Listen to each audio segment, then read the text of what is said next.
الحمد لله نحمده ونستعينه ونستغفره ونؤمن به ونتوكل عليه ونعوذ بالله من شرور أنفسنا ومن سيئات أعمالنا من يهده الله فلا مضل له ومن يضلل فلا هادي له أما بعد فاعوذ بالله من الشيطان الرجيم بسم الله الرحمن الرحيم قال تبارك وتعالى في القرآن المجيد والفرقان الحميد هدى للمتقين اما بعد میرے بھائیو دوستو بزرگو، آج میں آپ تمام کو تقوی کسے کہتے ہیں اور اس کے بعد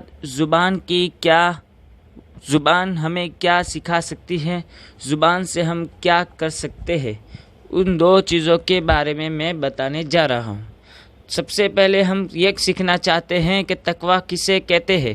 حضرت ابو ہریرہ رضی اللہ تعالی عنہ سے کسی نے پوچھا کہ حضرت ابو ہریرہ تقوی کسے کہتے ہیں، آپ بتائیے ذرا۔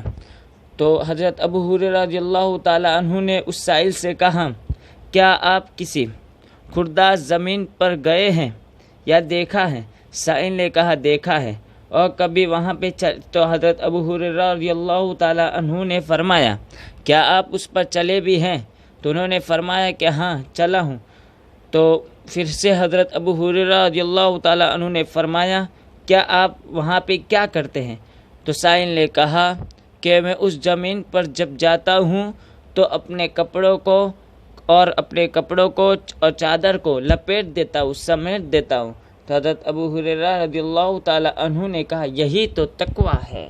تقوی کسے کہتے ہیں؟ یعنی اس کا مطلب یہ ہے کہ جب کوئی دیکھ رہا نہ ہو اس وقت ہم اپنے اللہ کو راضی کرے، ایسے عملات کرے تو اس کو تقوی کہتے ہیں۔